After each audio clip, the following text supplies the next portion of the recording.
தங்கமணி. அடேப்பா, தங்கமணி வரப்போறாரு. அனுசரணை. இறுதி யாத்திரைக்கு அவசரப்பட வேண்டாம். சட்டவிரோதமாக படகு மூலம் ஆஸ்திரேலியா செல்வதற்கு வித வாய்ப்புகள்.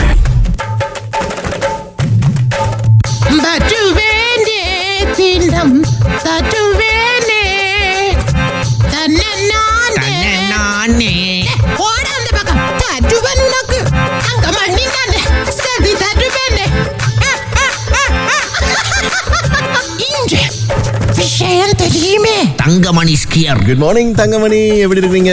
குட் மார்னிங் அண்ணே. Very very good morning. Have a nice day. you too. Okay. Thangamani அண்ணன் கதைக்கிறது நல்லா இருக்குது அப்படின்னு சொல்லி காலையில ஒரு கமெண்ட் ஒன்று பார்த்தேன். உண்மையாவா? உங்களோட போஸ்ட் வைக்கலாம் போட்டுருக்கேன். அடேங்க அப்பா. ஆள் வச்சு செஞ்சீங்களா இல்லாட்டி அப்படி வேலைகள் நான் செய்ய மாட்டேன். கட்டணம் செலுத்தப்பட்ட விளம்பரம் ஒண்ணும் இல்லையே? இல்ல அது கொஞ்ச நாள்ல வரும். சரியா? வீரகேசரி பத்திரிகை, தினக்குரல் பத்திரிகை, தமிழன் பத்திரிகை, தினகரன் பத்திரிகை சொல்லி எல்லாம் லைன்ல கிடக்குது. எல்லாம் அள்ளி வந்திருக்கீங்க. மொட்டு கட்சி சொல்லிருந்தோம், நாங்கள் இனிமேல் ரணிலையாவுக்கு நீங்க நினைக்கிற மாதிரி ஆதரவு கொடுக்க போறது கிடையாது.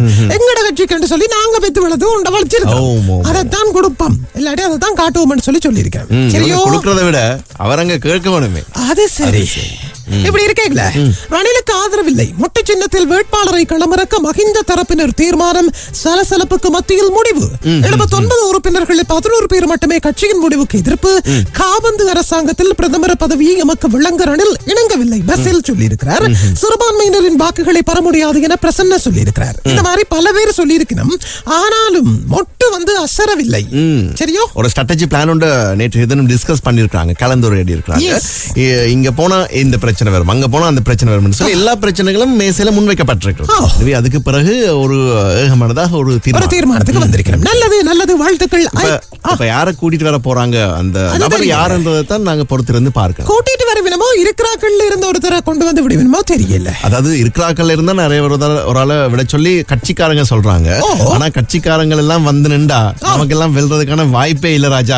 அதனால வெளியில இருந்த ஒரு ஆளை, ஒரு பவர்ஃபுல்லான ஆளை கூட்டிட்டு வர சொன்னா தம்பிக்க பெறாவ இவங்க வந்து பார்ப்போம் என்ன மாதிரியான நிலைமைகள் இருக்க போகுது. சரி, ஐக்கிய மக்கள் சக்தி தமிழ் முற்போக்கு கூட்டணி 8ஆம் தேதி புரிந்துணர்வு ஒப்பந்தம் கைச்சாத்தாகும். திகாம்பரம் எம்பி வந்து தகவல். அமைச்சு பதவியை துறந்தார் விஜயதாஸ் என்று சொல்லி ஒரு செய்தி வந்திருக்கிறது. விஜயதாஸ் ராஜபக்ஷ அவர்கள் அமைச்சு பதவியை ராஜினாமா செய்திருக்கிறார். ஜனாதிபதி தேர்தலில் போட்டியிட போறார் தானே, அதனால அவர் அந்த பதவியை ராஜினாமா செய்திருக்கிறார். ஆனா அந்த பதவியில இருக்கிறத விட என்னடா அதுவும் இல்ல இதுவும் இல்லாம போகுதுன்னு சொல்லி மக்கள் பேசிக்கிறாங்க. ஆனா இலங்கையில ஜனாதிபதி தேர்தலில் ஒரு ஆள் போட்டியிடுறாருன்னு சொன்னால் அவர் வாராரோ இல்லையோ, அந்த அதுல கேண்டிடேட்டா செலக்ட் ஆயிட்டாருன்னு சொன்னாலே நிறைய வரப்பிரசாதங்கள் இருக்காம அவருக்கு. அதை எடுப்பதற்காகவும் நிறைய பேர் இப்படி தங்குவாங்க. நீதி அமைச்சரா இருந்தவருக்கு இந்த ரூல்ஸ்கள் எல்லாம் தெரியாமல் இருக்கும். ஆகஸ்ட் 5க்கு முன்னர் தபால் மூல வாக்களிப்புக்கு விண்ணப்பியுங்கள், தேர்தல்கள் ஆணைக்குழு எச்சரிக்கை கோரிக்கை என்று சொல்லி ஒரு செய்தி வந்திருக்குங்க. அதாவது தபால் மூலம் நீங்க இருக்கிற இடத்துல இருந்து கொண்டு ஓட் பண்ணணும் என்று சொல்லி ஆசைப்படுறீங்க என்று சொல்லி சொன்னால் 5ஆம் தேதிக்கு முன்னுக்கு அப்ளிகேஷன்ஸ் போடுங்க. நாளுக்கு தான் இன்னைக்கு தான் ஜூலை 30ஆம் தேதி, இன்னும் 5 நாள் தான் இருக்குது. அதுக்குள்ள சனியார் எல்லாம் இருக்குது. சரியோ? வடக்கு கிழக்கு மக்கள் ரணிலுக்கு ஆதரவு. எஸ்பி திசாநாயக்க கூறுகிறார், அண்ணே அவசரப்பட்டு நீங்க உங்களோட முடிவை சொல்லாதீங்க, நாங்கள் எல்லாரும் வடக்கு கிழக்கு தான், எங்களுக்கு தெரியும் யாருக்கு போடுறேன்னு சொல்லி நீங்கள் அப்படி என்று மக்கள் கதைக்கு. சரியோ? படகுகள் இன்மையால் இலங்கை இந்திய படகுச்சோவை நெருக்கடியில் துறைமுகங்கள் கப்பல் துறை விமான சேவை அமைச்சின் செயலாளர் 30,000-40,000 உங்களை கொண்டு வந்து விடலாம் என்று சொல்லி அங்க இருந்து இங்க 2 நாள் போச்சுது. வெள்ளோட்டம் எல்லாம் விட்டாங்க, அதுக்கு பிறகு மூடிட்டாங்க. ஆனா இப்ப கப்பல் இல்லையா படகு இல்லையா கதைக்கிறோம். என்னது அது ஆரம்பிக்கும் போதே தெரியும் தொடர்ந்து ஓடாது. ஆனா உண்மையிலே அது சில பேருக்கு வர்த்தக ரீதியாக நன்மைகளை கொண்டு வந்தாலும் சாதாரண பயணிகளுக்கு அதை விட பிளைட்ல போறது பரவாயில்லை, கம்ஃபர்டபுளா போயிட்டு வந்துடலாம். விமல் உதய கூட்டின் வேட்பாளர் 4ஆம் தேதி அறிவிக்கப்படுவார் என்று சொல்லி ஒரு செய்தி. நாமலுக்கு எதிராக அமைச்சர் பந்துல போலீசில் முறைப்பாடு. அமைச்சர் ஜீவனோடு ஈட்டோக்கா பிரமுகர்கள் மன்றில் ஆஜர். எவரும் கைது செய்யப்படவில்லை. இந்த சிப்பிலி கூத்துகள் எல்லாம் எங்களுக்கு தெரியும் தானே. என்னவாது கூப்பிடுற நேரம் போக மாட்டினம், பிறகு போவினம், பிறகு ஏதாவது சமாளிப்பினம், ஒரு தரம் கைது செய்யப்பட மாட்டினம். இன்ஃபுளுவன்ஸ்ன்றது இப்படித்தான். தினக்குரல் பத்திரிகை என்ன, ரணிலை கைவிட்ட ராஜபக்ஷக்கள் அவரை யாரும் கைவிட தேவையில்லை, அவர் தனித்து நின்று ஜொலித்து காட்டுவார், நான் ஒரு ஸ்டார் என்பதை நிரூபிப்பார் என்று சொல்லி மக்கள் சொல்லினர். சுதந்திர கட்சி 3ஆக பிளவு, 3 வேட்பாளருக்கு ஆதரவு என்று சொல்லி ஒரு செய்தி என்ன, களமரங்க நான் தயார், தம்மிக்க பெரேரா கூறுகிறார். ஓட் பண்ண ஆக்கள் தயாரான்னு தெரியல. சரியா? சரி. பிரதம நீதியரசரோடு சபாநாயகர் பேச வேண்டிய தேவையில்லை சுமந்திரன் கோருகிறார் என்று சொல்லி ஒரு செய்தி வந்திருக்கு. எனக்கு ஏதாவது பிரச்சனை வந்தா எடுத்து விடுவீங்க சேனலால. அதான் நானும் யோசிச்சு கொண்டிருக்கேன். இல்ல இல்ல அதெல்லாம் நெருங்க நெருங்க நெருங்க நான் வாயை கொஞ்சம் அடக்குறேன் நல்ல மட்டும் எனக்கு தோணல. உங்களை கூட்டிட்டு போறது மட்டும் இல்லாம பக்கத்துல இருந்து என்னையும் எல்லாம் கூட்டிட்டு போவாங்க. ஒருத்தர் பிளண்டா அவர் சார்ந்த அத்தனை பேரையும் கொண்டு போகணும். கிழிஞ்சது கேதி. சமஷ்டியை ஆதரிப்பவரை தமிழரசு கட்சி ஆதரவளிக்கும் கோடு காட்டுகிறார் ஸ்ரீதரன் எம்பி. கோடிட்டு காட்டுகிறார் என்றதுதான் அப்படி வரவணும் போல கிடக்கு. நாமலுக்கு எதிராக பந்துல முறைப்பாடு செய்தது பெரிய கேஸா போய் கொண்டிருக்கேன். அரகலையவின் வேட்பாளர் சட்டத்திரணி போவகையை போட்டி என்று சொல்லி ஒரு செய்தி. அவருமா எத்தனை பேர் இல்ல அரகலையில ஏற்கனவே சொல்லியிருந்தாங்க மக்கள் பிரதிநிதியாக நாங்கள் ஒருவரை சரி. ஓகே. மூன்றாவது உள்நாட்டு யுத்தம் ஏற்படும் வஜ்ர எச்சரிக்கை. இவன்கள் வேற அப்பா இடையில யுத்தம். அது அங்க எங்க உக்ரைன்ல நடக்கிற யுத்தமே இங்க பெரிய பிரச்சனையா கொண்டு வந்துருவாங்க போலதான் தெரியும். அரசியல் யுத்தம் என்று சொல்றாங்க. அரசியல் யுத்தத்துக்கு ஒழுங்கான அரசியல் செய்ய தெரிஞ்சவர்கள் இருந்து யுத்தம் செய்தா பரவாயில்ல. இதுகள் எல்லாம் கொஞ்ச காலத்தோட அடிக்கிற டீவல்லோ. ஜனாதிபதி தேர்தலில் போட்டி அமைச்சு பதவியை துறந்தார் விஜயதாஸ் என்ற செய்தி வந்திருக்கின்ற. ரணில் தேடும் இதயம் யார் அப்படி என்று கேள்விக்குறியோடு ஒரு செய்தியும் வந்திருக்கின்ற. அவர் தேடுறாரா இதயத்தை? தமிழன் பத்திரிகை நீதி அமைச்சு பதவியை ராஜினாமா செய்த விஜயதாசனுடைய செய்தி வந்திருக்கின்ற. ஜனாதிபதி தேர்தலையொட்டி விசேட செய்திகளோடு தமிழன் வருது. ஐயோ அது தலைப்பு செய்தி மாதிரி இருந்துச்சு வாய்ச்சி விட்டுட்டாரு. சரியா? ஓரங்கட்டப்பட்டார் ரணில் பொதுஜன பெரமுன தனிவழி. இது என்ன புதுசா இருக்குது?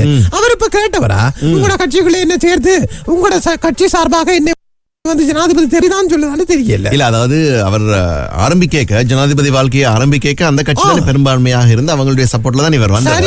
அதனால அவர் இப்போ தனித்து விடப்பட்டிருக்கார் என்ற ஒரு பார்வையில் செய்தி ஆசிரியர் பார்த்திருப்பார். ஆனா அவர் வந்ததுக்கு பிறகு அவர் எதுலயுமே நான் அவங்கள தங்கி நிக்கிறான்னு சொல்லி சொல்ல வரையில வந்தாரு. கோல் அடிச்சாரு போயிட்டு இருக்காரு. பார்ப்போம். மாவுபிமே ஜனதா கட்சி தீர்மானம் திங்களன்று என்று சொல்லி ஒரு செய்தி. தாதியர்கள் சீருடை தேர்தல் பிரசார கூட்டம் தேசிய மக்கள் சக்திக்கு கண்காணிப்பகங்கள் கண்டனம் என்று சொல்லி ஒரு செய்தி வந்திருக்கு. ஆனா தங்கமணிய தேர்தல் பிரச்சாரத்துக்கு யாரும் கூப்பிட்டா நான் போவேன். நல்ல பேமெண்ட் தருவாங்க லம்பாண்டா போயிடுவோம். நீங்களும் வாங்க. ரணிலுக்கு ஆதரவு பிரமித்த அதிரடி என்று சொல்லி ஒரு செய்தி வந்திருக்கு.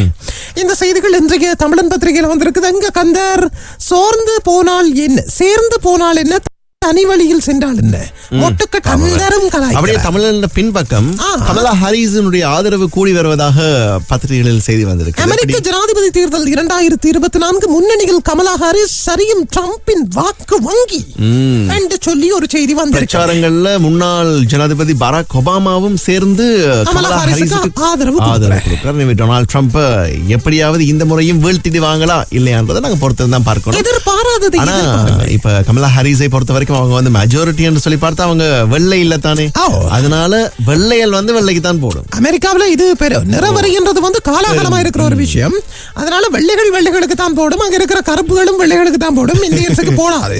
ஆனா இந்தியன்ஸ் போடுவாங்க. ஆனா கமலா ஹாரிஸினுடைய செயல்கள் அவங்களுடைய அந்த ஸ்ட்ராட்டஜி பிளான் மக்களுக்கு நல்லது செய்வாங்கன்னு சொல்லி சொல்றதால பாப்போம். ஒபாமாவும் சொல்ல வராரு தானே. ஒபாமா மாதிரி சில ஜெனுவினான பர்சன்ஸ் வந்து ஆதரவு கொடுக்கல கொஞ்சம் யோசிக்கணும். கருப்புகள் வெள்ளைகளுக்கு போடும், வெள்ளைகளும் வெள்ளைகளுக்கு தான் போடும். எங்கட சனம் இருக்குதானே அதுகளும் வெள்ளைகளுக்கு தான் போடும், எங்களுக்கு போடாது. ஏன்னா எங்கட அந்த மென்டாலிட்டி மெக்கானிசம் வந்து அப்படி. சரி, அமெரிக்கா தேர்தல் இலங்கையிலேயும் பாதிப்பு செலுத்தும் தானே. அது உலக நாடுகளுக்கே முக்கியமானது. பார்ப்போம் யார் வரப்போகிறாருன்னு சொல்லி. ஓகே. தினகரன் பத்திரிகை நாட்டில் இதுவரை நடைபெற்ற 8 ஜனாதிபதி தேர்தல்களிலும் இல்லாத புதுமை. தேசிய மக்கள் சக்தியின் நூதன பிரசார தந்திரம். சீருடையில் உத்தியோகபூர்வ விடுமுறை பெற்ற தாதியர்கள் இலவச பிரவேச சீட்டு வழங்கல்.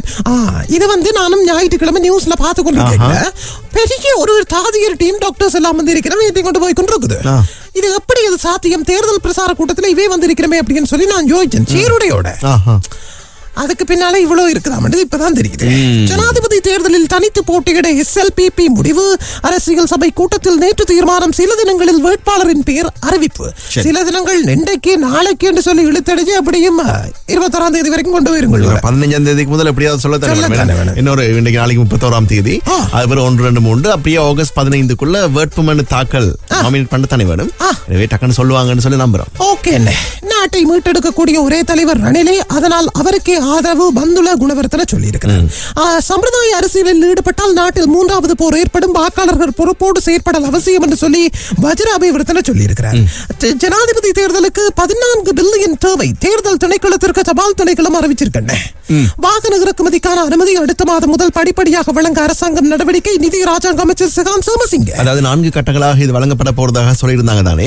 எனவே ஆகஸ்ட்ல இருந்து கட்டம் கட்டமாக முதலாவது கட்டம் அத்தியாவசியமான வாகனம் அல்லது பொது போக்குவரத்து ஆம்புலன்ஸ் போன்றவை இறக்க போறாங்க. அது அப்படியே கட்டம் கட்டமாக வந்து 2025ஆம் ஆண்டு முற்றிலும் இதை இல்லாம பண்றதுக்கும் சாதாரணமான வெஹிக்கிள்ஸ் சாதாரணமான வாங்கக்கூடிய வகையில இருக்கும் என்று சொல்லப்படுகிறது. அப்படி அந்த கட்டுப்பாடுகள் விலையினால் கிட்டத்தட்ட 60% வாகன இறக்குமதி அந்த விலை, அதாவது வாகனத்தினுடைய விலை குறையும் சரிவு என்று சொல்லி நம்பப்படுகிறது. பார்ப்போம்.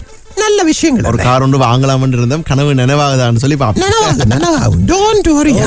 அமைச்சர் பதவியிலிருந்து விஜயதாச ராஜபக்ஷ ராஜினாமா செய்த செய்தி இதுவும் வந்திருக்கு. முட்டை விலைகள் குறையும் வாய்ப்பு. விஜயதாச ராஜபக்ஷவுக்கு எதிராக தடை உத்தரவு செப்டம்பர் 24 வரை நீடிப்பு என்ற செய்திகள் இன்றைய தினகரன் பத்திரிகையில் வந்திருக்கின்றன. ஆனா உண்டு, இப்ப ஆட்சியில் இருக்கிற நிதி ராஜாங்க அமைச்சர் தான் இந்த விஷயத்தை சொல்லியிருக்கார். அவரோட ஸ்ட்ராட்டஜி பிளான் தானே. புது அரசாங்கம் வந்துச்சுன்னு சொன்னா எல்லாம் ஒன்று மறக்கலாது கொண்டு போங்க. எது எப்படி நடந்தாலும் இந்த நாட்டுக்கு நல்ல விஷயம் நடக்கிறதுக்கு யார் வந்தாலும் நாங்கள் அவருக்கு வாக்களிப்போம் என்பதை அறுதியும் உறுதியுமாக சொல்லிக் கொண்டு தங்கமணி போயிட்டு வர போறேன். ஓகே, நன்றி. அப்ப நாளைக்கு சந்திப்போம். ஒரு புதினம், ஊர் புதினம், உலக புதினம். ஊர் புதினம், உலக புதினம். என்ன தங்கமணியை சீண்ட வேண்டாம்னு சொல்லுங்க. ஏன் யாரும் சீன்றாங்களா? ஐயோ, வெளியோரத்தர் வந்து இருந்து கேச்சாரல அடிப்பணி. சரியா சொல்லி வைங்க. நன்றி, வணக்கம்.